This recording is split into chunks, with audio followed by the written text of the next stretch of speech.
that yellow tea not reflecting it, no the water is in your monotony. Mokin Tony Annie. A do GIS.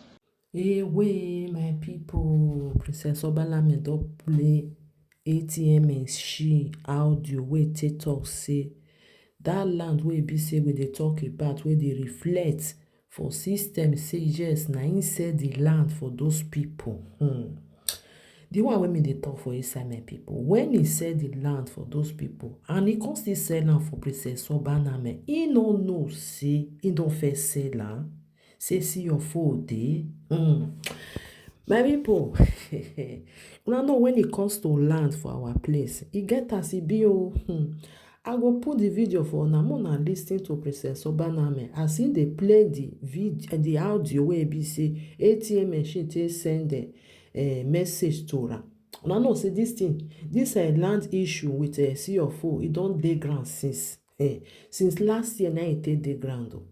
When this issue go resolve, because as he sell am for those people, na true say those people talk say dem don dash Princess Obalame o, but you know for our place say na who get see your phone na im get land. So Princess Obalame no wan problem, na im make am she dey talk say make ATM machine go resolve this issue, make she for put her name for the see your phone. Now, if una wan buy land, abeg make una open una eye well o. Una no go buy land wey be say see your phone don dey o. The person wey sell am for una na so e go dey draw una up and down. E go say una go do and nothing dey happen. Una no do o, una no come be like Princess Obalame o. Make I put the video for una watch. Please help me to love and like this video. Share this video. Wahala, dem say no dey finish. We pray make this one quick finish because we no know wetin we wan come talk again for this issue. The thing don dey get as e be. Una bye for now. Una watch. Eshama will not carry ATM machine. Here you walk, girl, whatever we no we call you, baby. Then it's now. When you knocking your gun, or tell me no lie me ho. They too will that me well. Okay, we are set to say come up when you using any K.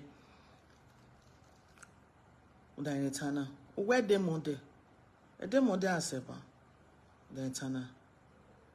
You make any little where you. My way dollar motor. Oh, my mother understand. My mother understand. Laro. For we, umami me. Ni me ya kokomo kokeje. Emi ni me ta me ebi me. Gwena ina aga mo company na gbowo to no ejo emi no maga lare. Esha mai bo no kala we ni yo ni ya we. Wa gwan se. Mara stand me na. No kinga if you know ari ke no ma keke opia no ko no gi joja ni se kame ba ni simi emi me. Do no ma simi emi o abi emi na gwi. Ona balegbe yo or ona wi ya mu ebo yo. E ba no viyen gegbe no ki. And when I got na time matter. More than 2 years ike gwakamina opia ma o ko ma ya be gwakan ke do be de na be egwe. O wo kai be ti me be egwe. Otion o be ti me be egwe. Imanu gbunu ye maso ibe egwe. Na area father we pastor or give muladian be social media we na do him ya me. O wa yin ya de ya o wa ya de ori ya de vo isien we mana resolve emoto na o ma gyo pe na hum na we emoto na o re share my bon event na oro a o. Yes. Emi we manya. Uwe go ba dollar vo ji video. O lads on record the video kwa. Wo office e bacon, wo set e bacon. A surveyor hire we see your phone. But then eternal. He not on social media. I get why. Because I mean I can't bo for almost 2 years. Una we you are waiting to clean men's or what? Why clean men's? Well, the Ovia ATM machine. Yes. I'm waiting ATM machine, man. More Ovia. Man, I stand in now. Akemu shema for when come. Onzo no do when you what to water layer. Orema. If I knock on what day shema. If I knock on what day. I need to know Pokoma. I need to know when you kill my bomb on my minogue. I need to know when you mwe doria. What to walk by? What to wake always a sea of oh.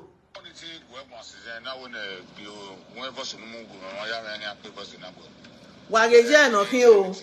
Ya you white scripture te wageje no hin. That yellow tea not reflecting it, no the water is the name, you are not showing. Mokin Tony Annie. A do GIS, Yagare will lick our word. Walk your Tony Annie. For more than 2 years, they may not see no man calling Annie no resolve. Iwanaye o muagboria. Uwe A.K.A gangan ni mesodo. Ni ata the social media. Ido where iri gwanyo demata. You have been doing this thing for years and years. Daitana. If I say we are here now, or when I do reserve motor, hello, motor can I see your phone? Oko ya we bacon in there. Awa we bake wala, or we bacon on our Sovia no uni. Eme ya we see your phone. Na mari emena. Uwu we enya eva. Una itinye eva zebe shaman we uweki. Utinye eva otami ya we pese sabana me. O han be mi na o ma mama be mi ro pa ye ba do no zomo. Mo pa e wa be vent ye wa. Eva wa na hear something special elsewhere. This man is up to something. No Georgia ni sekame ba me emi me. E bodene na babeta. Okon no pe ayo sekame zola kan ko yi sekame zola kan. No mozan gebo. E ma taita e no kira mi eregbe. E no gi me no ta e to bale ho. Ogwan in a way. Le wa keze. But wa go meta me share my boneka. Naga e eregbe mi me next pieces so bana me live video no ya resolve e. Emi no ma joto no edo. Emi no ma di evo ni ereje. Shema boneka sis we gallant we gallant kakabo. I said Shema for boneka, why are you taking so long? Wa geje no kin o. Ika me do wa dege yen na kin Shema boneka. E no buy na kin dege. Ge No show ni all to we. But to me I collect do GIS. E yellow ni o to we. Do wa ho? O wi yon to bi yan ri e doji ya collect. I am be telling him. O tell him. Yen wa he ni wa pompigo yo. Ni a pompigo ya a boyfriend I do where madam. Na them. I don't know how na take they play for this Benin Kingdom. Imagine man on my one I where a woman now get as it be. Once and why can I feed on my carebo? One on my dog button away no mark here. Imagine so you can go tell me. O ma no even event in there. O ga where you give biri or liver. No any event we no call o ma no only guy ya be event. Na gbovo ma je o sa no wogo mo we wogo e. E bo pa yan no wogo mo we wogo e. We no go your dem matter. No when you egbu eku e bo pa yan okon nu e. O de even no ge ya go. That's ana. Enoge. O de even no ta. O ga na e won menwa ogwan. O pa yan. What did aje e? Go meta me share my boneka. Woman myoko na we mi no ma gba mi ne fiete. Kate. Adobo mi o wa no fo lele hian. O ma mi se ate yo bodai. But I want to na we mi re. I took 100 million one day. What is the problem? Oyo bom we won. What is the problem? What you do and allow when no scripture tell you what is the problem? What are you waiting for? You expect me to finish that project? A lot of money. Egene ya na wa anyo Emmanuel ja social media. About ya e wa no tie ya na akamu meda na all resolve. Ina barrier webo. You take away bore alternative in real estate. Na tamame where or a talks or do I disturb yamu waiwa. Igimi, a shema will not out women no do. Who were thinking where Emi no we do? We me man. When we am with phone, we can scam a boom. Yeah. When we am with phone, I hack a WhatsApp in young winner. Yeah. I to go back to level G. Why me no jewe? Why me no jewe? We are resolved. Ogeni mi areva adenia. No areva. Na even na ya ma ai na ne. O magie e meso na en we. Emi no jok bia. E o ya we. Ime kenevie. Ime kenevie fi motori. Uga egwe. We ni ma imi ame. We na be ma ni be imi we pa. Awe na gbode na temato ko na eyan vanto. O can wear a private lawyer again or river. And I can't be no making to her. Walking to where we are calling her, but calling her resolve. No, yes, agreement paper, no, riene, no, one I have social media. Yes. Oh, I know when Mama Guna, my daisy. You men when I once. Even in the gualo, ye. Even in the gualo. Oh, piano is working on donor. Oh, we are not it working. No, don't know what the social media. Anya me dana akara la down. Ute we can name him. That is his sort upon injury. That is a taboo. Oh, my name me we call it with bone.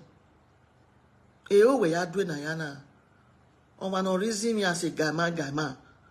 Amen. Na dege me na ya we. Oh, we are doing me now. You never expect we ya la dia yari ko ya ore. And okbeni ke tamawe. We lawyer me we again ya refuse ya see your phone me na me we enini ni ya be agreement paper ni or arire ya ti agreement paper ni ya continue won ya don't know zomo yonje ita mama ya yona to boy la moto ona ari edo aji they thought thinking we ya clean messy man iya makwe iya na allow no screenshot your to boss send the egun e carry teve na be no gbera. No, you can't go tell me, West. No, go with them at annoying girl. I'm your senior or has sick be, Uda waking an abo, Ivana boy, Boma, West. No, you go away, Umbama Bona, my daisy, West. No, you ain't where, Okuna, my me, done there, West. It is. Then no back call Wayana, in you were wagume in Yame, while I will go, maybe the girl to know why maybe you were. Iye bokpanya iriera me no re mi ye me no re mi emi okpanya no mu mi ade obason ba van bokpanya yin unwo gbe unwo enika o obason iya emi waya no wata ma we no resolve moto na me agreement paper igwalo ye yon to bo ojo edoni musi wa ge ye no kin ake okedo yo finally ge je no kin wa screenshot e gba wa de date we moto no kin. Okay, screenshot. I those screenshot on the things have been going on in that side like where resolve me now. He were just waiting to clean mess. He was just waiting. ATM machine were just waiting to do something bad. People will never expect he can be able to do something like that. Oh yeah, woman. As you walk back. Okonu we yen ewe ekwa atoge amuya man why timu ye ko wan muya ye ko wan. You are a betrayer in this Benin Kingdom. You are a betrayer. You use people, innocent people. Lentana okwo bo me ehi amu go yo won ire ni yawo be ni me ehi okpo ma se wuto no edona ti me igwa lo gba we no mu go yo won. A million senior we marriage, or married the way yes or wrong. I'm young. I did Guijo. Oh, that's all it been. Maybe you're doing you not be no why we marriage. Imagine a traditional marriage. Oh, I not be a video there. But the traditional marriage in the journey. Okay, I said a palm roya. Imwegbe. A message in Arona when he gets you. Because you were up to something. Any sooner than you were there. Any sooner you were there. Oduma via ATM machine. E bowe azola kon. E bowe azola kon. Ni kan ran nowhere. Opa na me no se no ro ko nowhere. Eni ya no where your boy you to nowhere do na ya ran nowhere. Emi no we wo working wo to nowhere do na ran nowhere. E baro no mu kia na ran nowhere. Work now work ran nowhere. No matter about that you okay. I don't have anything to do with you there. You know you have no win for so many years, more than 2 years. We are doing Udo. Yes. You are win for. Cause I gbona. O ma keke no ma get boy. No take be him. Ute where? We are standing me no bana me social media. Va me gberi mi ni ma uyo. Ni ge mi no ya nemi me. Leva se vai re ni ni ebo. Maybe no why ya de na ya do find out where shema white or white mu ya ye kun wa mi ana. Why when ya o ya ge where time goes on. Emi na ya so no e do be be no when ya mu me where because you can't to ori na. We ma we me ni can see picture me. O ma go pere. When we are send the egg here, Ola Coco, a social media president, name, oh no, o ma go pere. Do am we kebe meladia muladia. But we are muladia. Ya we the case you always can you but see a case no kwa. We gaga all day long time ago na ya mo share my won for how many years we were again Dainitana. Una we mi no ma kia mi no ma gba, mi no kan mi government me. We someone where we call it right now. Yeah, we call it.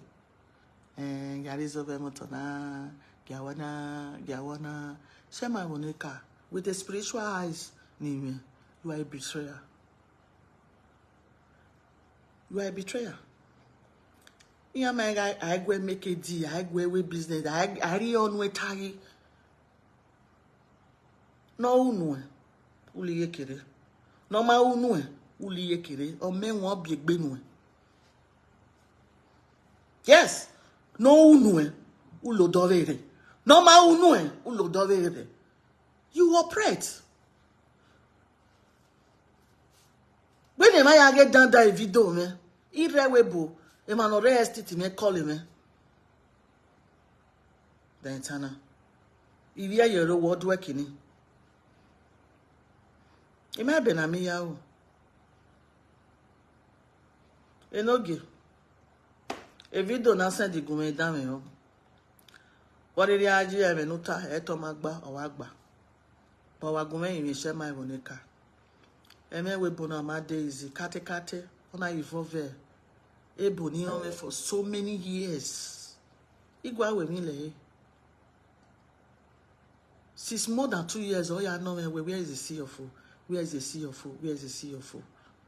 Iya we mi o ka na dege or motivator man ya we mi owe. E she my boneka ka mo phone mo na we ya blackmail me bo me. E bo mama ku o ma gba na. E ki onu ya le lo pe akuru ya le lo koku. O ma kan me ba no kon wo dey. O ma me me ge ni ya o ni ya ge we ti ma wo manukin. But the Bome was waiting for the time. No ya we no cause una gi kokboko. A dege na gele yin no. Do ma ne ke ko ma no gbovo ma o weki. Da o weki. O ko no dori etuchila do ya ga bebe bonu weje. Wa ki kwa lo, we no yo bo mu go wa ki kwa lo. Wo gere na iro wa una. O wo jo na edo IG. You fall your hand big time. And all those people you are lying to, when they find out, I think a proof of a your respect is gone. I wonder how they will be looking at you. Because in your thinking, where when you are ruji, Oma, But Omagi yana where human beings are just like chameleon. Me no bana mokata, I'm your man. I was ever ready. Where my unagi kokbuko. Utewe wa marry me no green mere. Uwe wage tigi gwale a marriage. Dede ni yewe mana. Ya yahu. Huh? Movie time wewe seredo we awagwa. I go get ogo bana mo iya sinwa. Uga kunegbana dane beka uga rioko so many years ni 1 year yaladian. How do o mama yi kwewe where you carry gbobo when we na go okwo na o ma mi dan o ma we mi no ma hia yo wa o ma mi ekenu we rie na he oge we ta hia. Huh? Oge ta hia. O wa ta hia. De geni nu mi ewo. O ma no mo we no ma. E geni nu mi ewo we uji we fo. Ofo we ma ya no ge we gedegbe. Etiki we be no stay ni se kanelele ya kiana wa ge gi na mi me. No. Eni ebono. Eni ebono. Ike pa adie edonania. O bebe ni we bobudo ina be post e TikTok. Dok bia no me nwana. E ti bia nebu. Ebo ma wo me oja ma wo me aga ewu na itana. Ha? Idu ato oge we e sagi onwi na begbe me. Wado me ma do ni e o. Ona wa ya dare di me gwa wa nyunyu me no wa nyina nia. E na babita. I can't pay me. What will I gain? You mo give me one nyanga. You want more on my way or mono or my way beer. You want nyanga. Then you am here and I will down with me gay. What dare no bear dona him? Oh, bear dona him. Oh, beardo. Nagbazu no pa. Who was surprised? There are so many more who we vidona. Omemieso na youta. Omemieso na nuaho. Unwe we event ni oreshe mai boneka ao. Uwe giomare no we call it na. Okay, area father. Umai be keep to promise. Kake the peace of the Lord. Umai keep to promise. Mo ni mere mo na different way give anything. Wala oga call we social media. Wala wa mera wo wa. Wa mo wa mo temo wa megbe. Kama ga ku wa megbe tu we na be no wa yanyi. Ha? Kama ga ku wa. No gi yen so wa no gi yen we yes. For years and years then akaka me no ba na me una. Oh.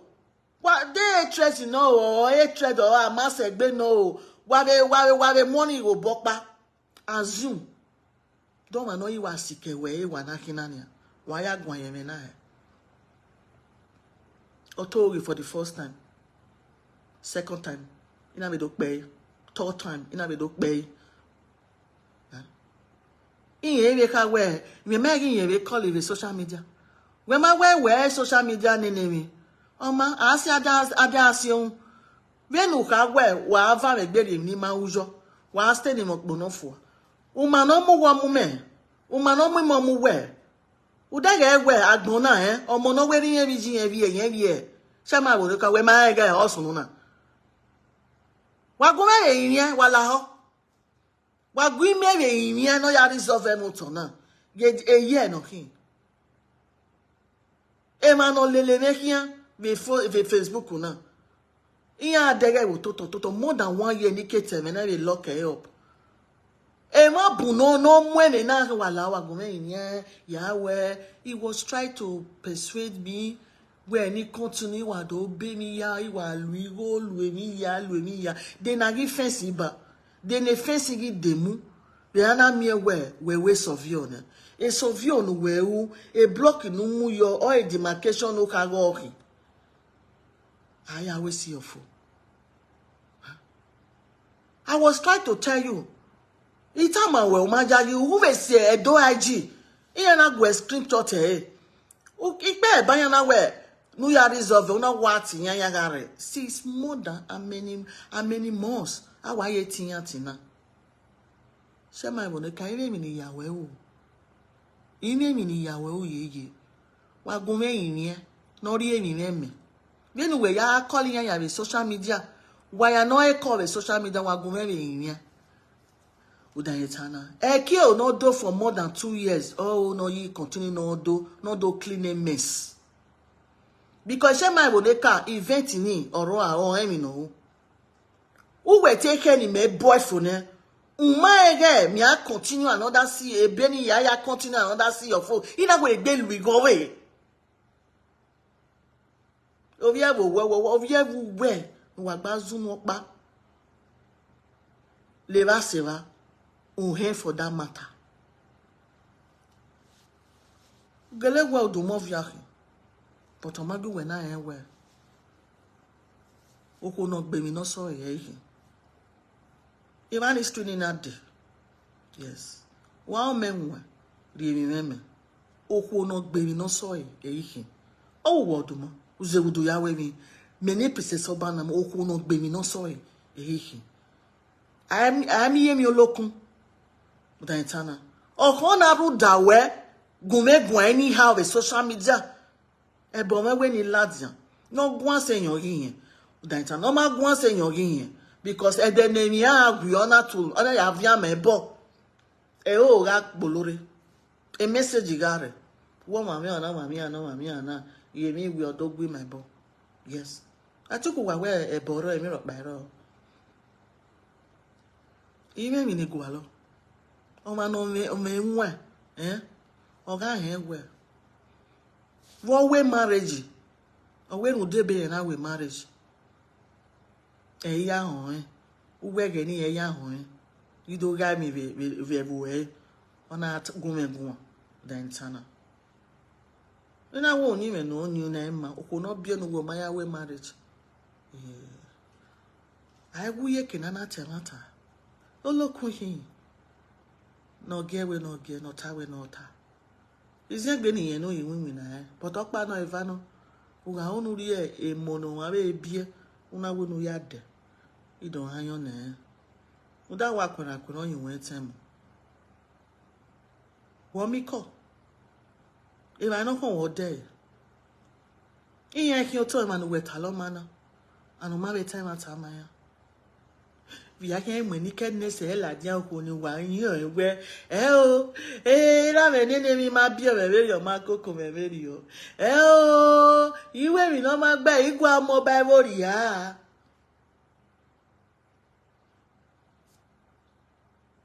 binu we ya gun won be live video no we o